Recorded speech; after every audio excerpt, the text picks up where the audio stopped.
Thank y'all for being here, and also want to thank those who are together with us today, including Senator Perry and Representative Drew Darby, Mayor Thompson, Chief Nim Kidd, who are at the table with me. I want to thank the leaders behind me who've been working tirelessly over the past 2 or 3 weeks or so to help respond. We got a large number of first responders over here. First responders who have stepped up and literally saved lives of so many people across this entire region. I'm here today to provide an update on the recovery process in Tom Green County. Before I go into that, however, I want to make clear that we're not taking our eye off of what's going on in Kerrville at all. We continue the process of recovering bodies, of removing debris, of rebuilding, and the early process of getting people back into homes or to where they were living. I do need to share with you an updated number, 2 updated numbers. The numbers that I have of those who have lost their lives statewide in this flooding episode in the month of July is now 135. Those who have lost their lives in the Kerrville area because of the floods is now 116. And we will continue the search for everybody in every single region that was affected by these devastating floods. You know, while Kerrville has drawn a lot of attention, and there's reasons for it. I think it's the largest flood in the history of Texas. And more people lost their lives in Kerrville than those who lost their lives in Hurricane Harvey, just to understand the magnitude of it. But during all of that, we have been focused on what was going on in Tom Green County.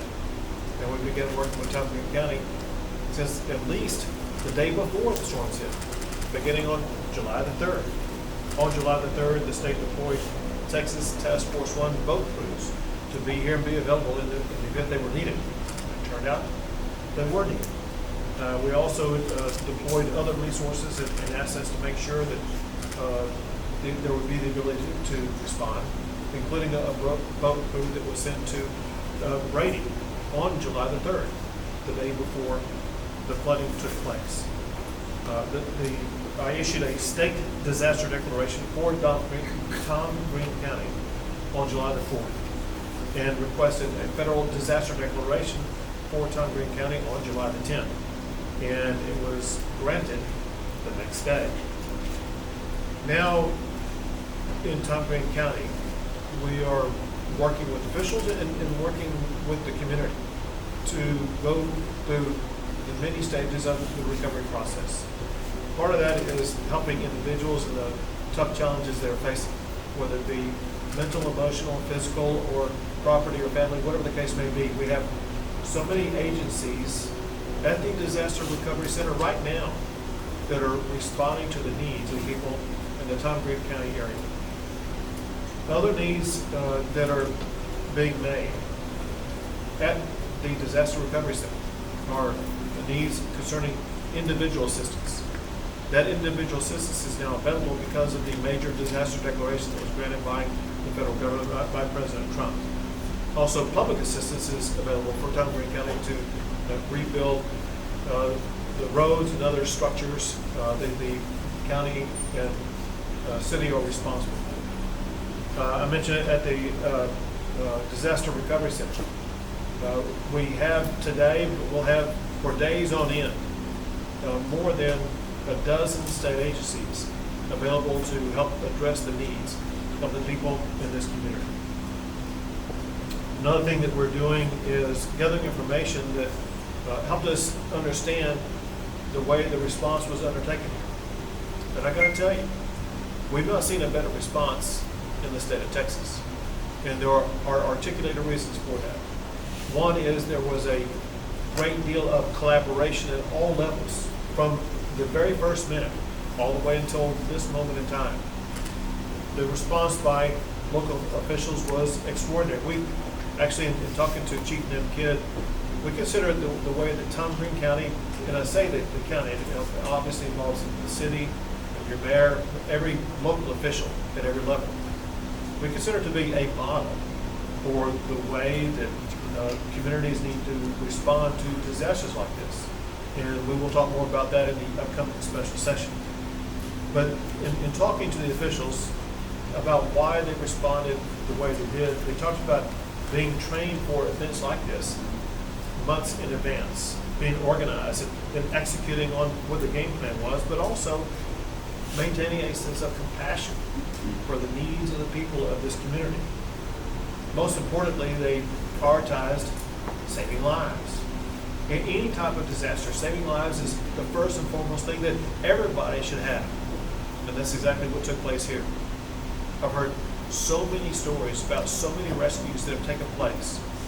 Rescues that literally saved lives. Had it not been for those rescues, dozens of people in this community would have lost their life. And there are others that may not have lost their life, but they were still rescued. And they are now able to move forward because of the fact they were rescued. I had the chance to visit with local residents, and I wanted their input on what they were seeing and experiencing. And some words always came up. And that is that they said in San Angelo, we're one community. We are neighbor helping neighbor.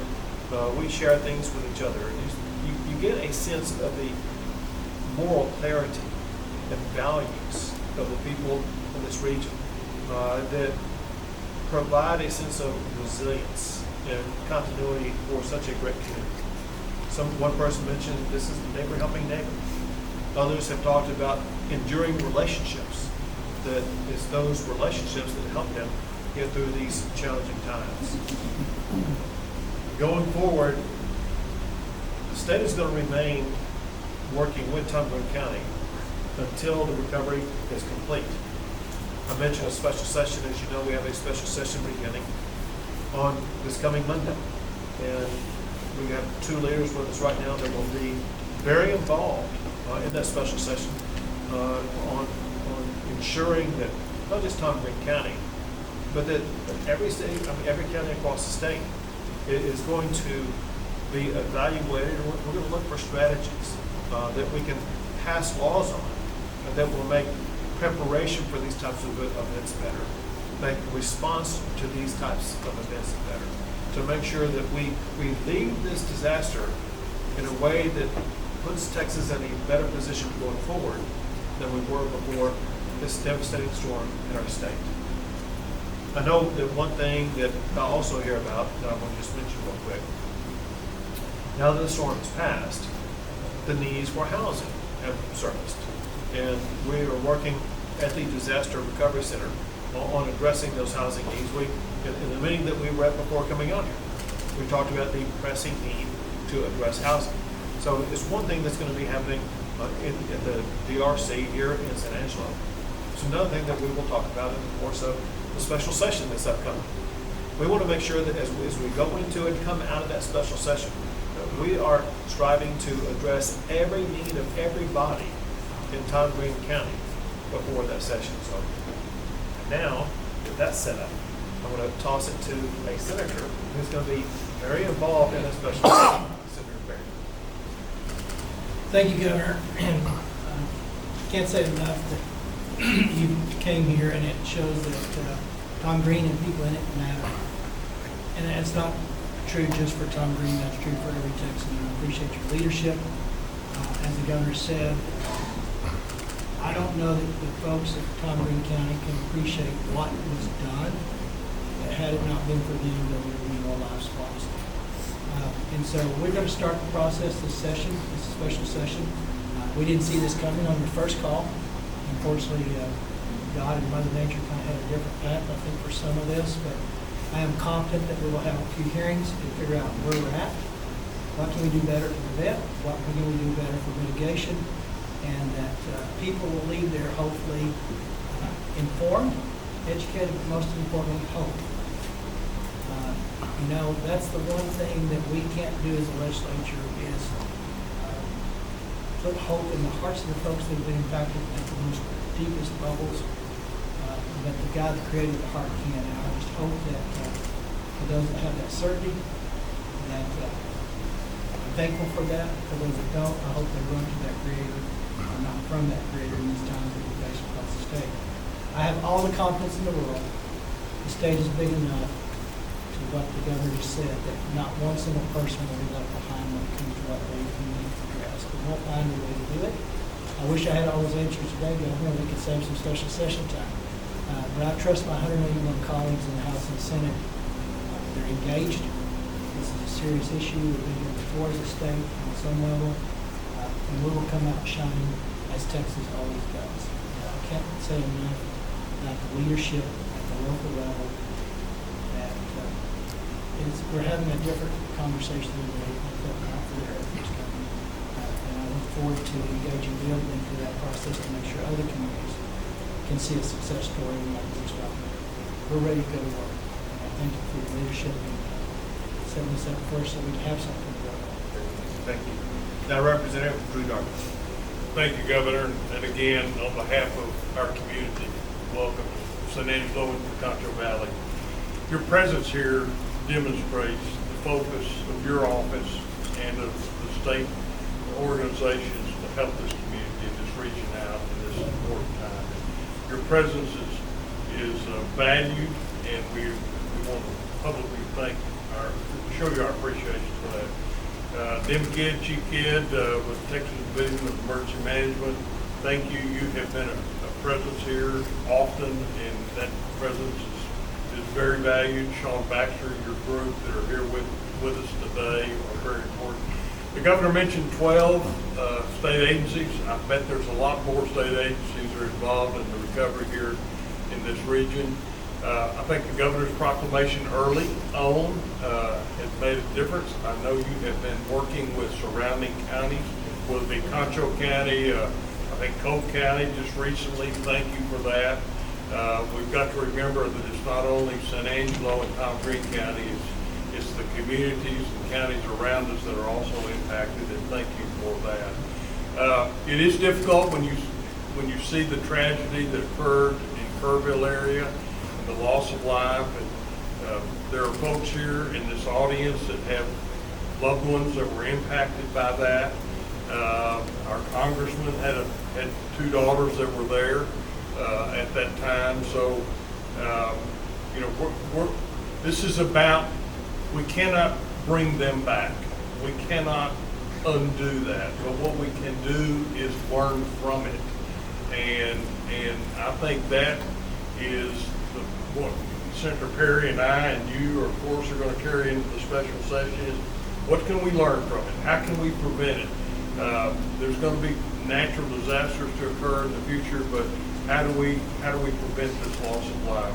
And thanks to the men and women behind us and to the first responders for your bravery, for your diligence, for your hard work and dedication to the proposition of saving our community. Thank you for that. And again, thank you all for being here. Thank you very much. Now, Mayor Thompson.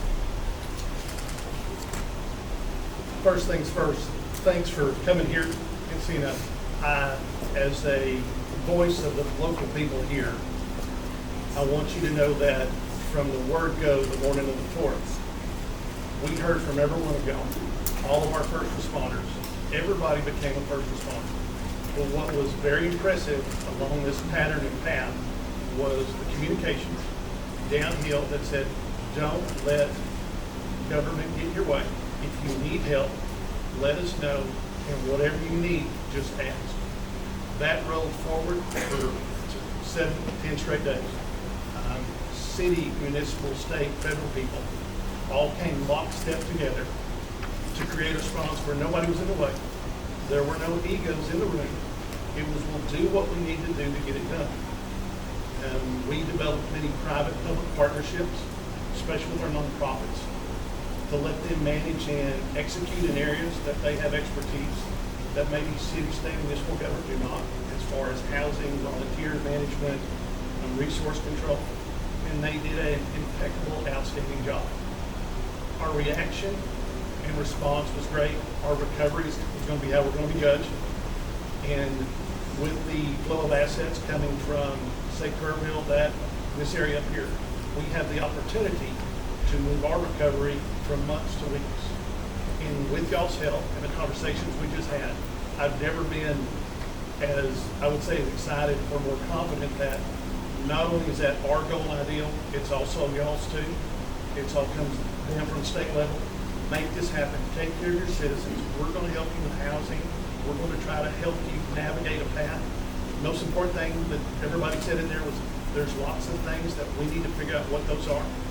Senator Perry, you said, let's not have false expectations on what's going to happen, but we're going to execute and try to get everything out to everybody we can as soon as we can. Thank you very much. Thank you very much. Now, Chief Nimkin. Thank you, Governor, and I just want to tell the working media out there, thank you for being here with us and getting this message out, because the first responders of this community absolutely saved lives. The local leadership, from the mayor, the judge, your emergency management coordinator, police and fire chief, sheriff, Texas Department of Public Safety, and the game wardens working together as one organization was an amazing feat. If the rest of the state worked like that, I would probably be out of a job. The work that was done here locally is second to none. Then I've got to thank all the volunteers that are out there. We went through houses today where Samaritan's Purse and other volunteers were out there cleaning out the houses, putting the debris in the piles that it needs to be. Very few communities in this state have pre-positioned debris contracts. This one does. They're taking it seriously. Y'all are in good hands. Disasters are going to happen, but leadership like this at the local level will make that recovery so much faster. The volunteers that are out there working right now, if you see one on the street, stop and thank them. They're here for the goodness of good and the hearts and their kindness, and they will help you recover faster than any level of government ever will. So take care of your volunteers that are out here. Glad to be here with you guys. Thank you very much. I want to double down on what Chief Kidd said about the volunteers. We had the opportunity to meet with many of them today, but know all that they're doing. And some of them are volunteers with organizations that existed long before this, and some are just volunteering on their own right now. And what these volunteers are doing, both here in this county as well as Kirk County and counties in between, are changing the face of Texas. We would not be able to be where we are or make it through the recovery process the way that we are without the volume of volunteers that we have. And I'll add this. I've never seen such generosity from our fellow Texans in supporting their communities, those in need. And I got to tell you, what you are providing in monetary resources to help these individuals in these communities is going to accelerate that rebuilding process. Every donation that's coming in that I'm working on is going to make sure, is going to someone who's going to be having a home rebuilt or an RV trailer restored, whatever the case may be. We want people back in their homes as quickly as possible. And one thing that accelerates that process are the very generous donations that are coming from our fellow Texans. And with that, we'll take a few questions. Governor Abbott, God bless you first of all, and all of the folks and the laborers and support the people of Texas here. What can we do now concerning an early warning system? Heard some of that mentioned in Kerrville, now here in San Angelo. Is there a plan in place for Texas to have an early warning system in case of flooding, tornadoes, etc.? So, there's several things that need to be answered. There are several responses to that. One is that in some places there are early warning systems. In some places there are not. And what we need to do, what we are going to do in the session, is evaluate early warning systems. But we have to evaluate it, I think, through this lens. And that is that what may be needed in the Guadalupe River area could be completely different than what is needed in Green County. And we need to be working with leaders and members of local communities to learn from them what is going to be best for them. I'm going to give you a very easy example. And as a person who's been in Hunt, Texas, which was ground zero where the Guadalupe River flooding took place, there is virtually no cell phone availability at any time. Cell phone warnings would have, I think they were triggered, but they largely would have been irrelevant because of the inability for people to communicate. So I'm going to add to the menu. We have to work on improving communication levels in all of these different regions. Improving communications will be a part, of early warnings that we need to address. That said, I know that this senator, this representative are keenly focused on early warning systems, and we'll get something passed on. Governor, Sean Humphrey, Fox West, Texas, thank you for being here. Over the past few weeks, since these floods started, we've seen farmers, ranchers, rural Texans really having to handle a lot of work on their own. We talked about the volunteer help for some of those families, including one we spoke with yesterday. Volunteers got there for the first time, even up to yesterday. So as you look forward and go into the special session, how can we look toward, just making sure even in those rural communities, those small places like Concho County, people are getting the help they need? So every person in every county affected by these storms is a priority, large and small. And so we'll be going county to county. I talked about the people who are available right here, right now in this disaster recovery center. Those same agencies are available in every single county that is affected. We will use those agencies and more, working in collaboration both with federal and local agencies to make sure that the needs of every Texan is going to be addressed. You mentioned agriculture, and there are agricultural agencies in Texas as well as the federal government that will work to address the needs of the farmers and ranchers across our state that grow the food and provide the products that feed the nation. Thank you. Yeah, go ahead. I put it out on Facebook in Texas Department of Agriculture. I can't give you that link right off the top of my head, but go there and there's about 3 or 4 different categories of disaster relief. I'll give you one that was very pertinent and relevant was fence building.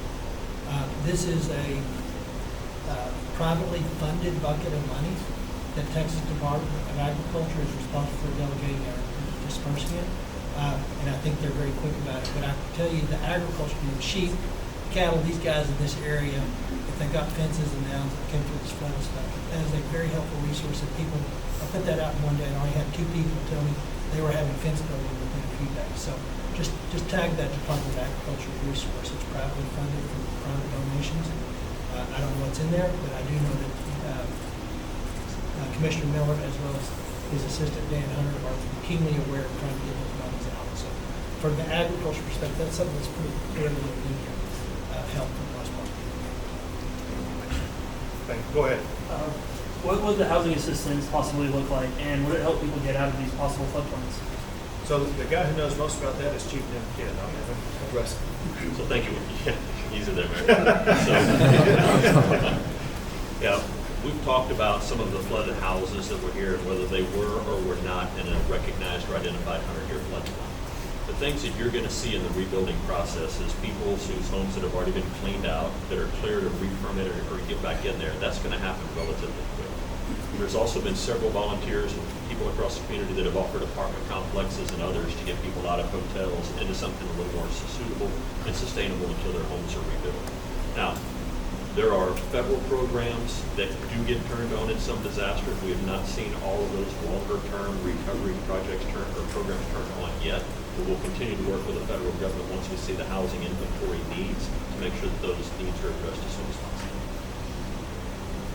Once the federal declaration was declared, how is the Small Business Administration working with businesses that were affected by the flood? We have never fully answered that. I'll just tell you that at the DRC in San Angelo, SBA is right there. And there was no one in line. I said, you need a longer line here because people need to start signing up. But go ahead. And a great question. Remember, the Small Business Administration, while it sounds like they're for small businesses, they also do home loans as well. So if you need a loan to get your home rebuilt or repaired, please go check out the assets and resources at the SBA. Listen, thank you very much. Thank you for getting the word out. But a big thank you to all these first responders, to these leaders behind me.